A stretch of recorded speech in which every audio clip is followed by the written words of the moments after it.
Hello friends, welcome to Sahej health kitchen blogs. ఈరోజు మా ఇంట్లో బ్రేక్ఫాస్ట్ ఏంటంటే పెసర పొంగనాలు అనమాట. చాలామందికి తెలిసే ఉంటుంది, తెలియని వాళ్ళ కోసం అనమాట ఈ వీడియో. సో మనం పెసరట్టు వేసుకుంటాం కదా, సేమ్ అలాగే. కానీ ఈసారి నేను పెసరట్టుకి అసలు ఏ విధమైన రైస్ కానీ, మిలెట్స్ కానీ, రాగులు కానీ ఏమీ యాడ్ చేయకుండా ఓన్లీ పెసలు మాత్రమే పోసాను అనమాట. దట్టు గ్రైండర్లో రుబ్బాననమాట. దానివల్ల అసలు ఎంత టేస్టీగా ఉన్నాయంటే పెసరట్లు చాలా చాలా బాగున్నాయన్నమాట. ఆల్రెడీ 1 or 2 టైమ్స్ పెసరట్టు తినేసాం.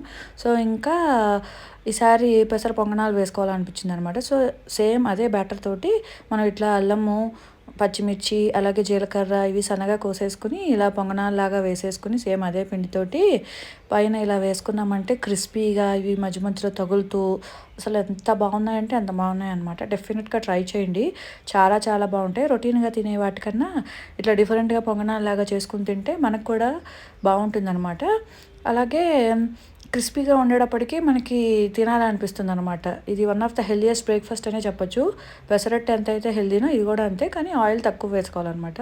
దీనిలో అయితే కొద్దిగా ఆయిల్ పడుతుంది, ఇది క్యాస్ట్ ఐరన్ కాబట్టి. అదే కనుక మీకు నాన్ స్టిక్ అయితే కనుక ఇంకా ఆయిల్ అసలు ఎక్కువ వేసుకోకుండానే మనకి అయిపోతాయి అనమాట. కానీ నాన్ స్టిక్ నేను వాడను కాబట్టి ఇలా క్యాస్ట్ ఐరన్లో పొంగనాలు వేసేసుకున్నాను. మీరు కూడా ట్రై చేయండి. Thank you for watching. Subscribe.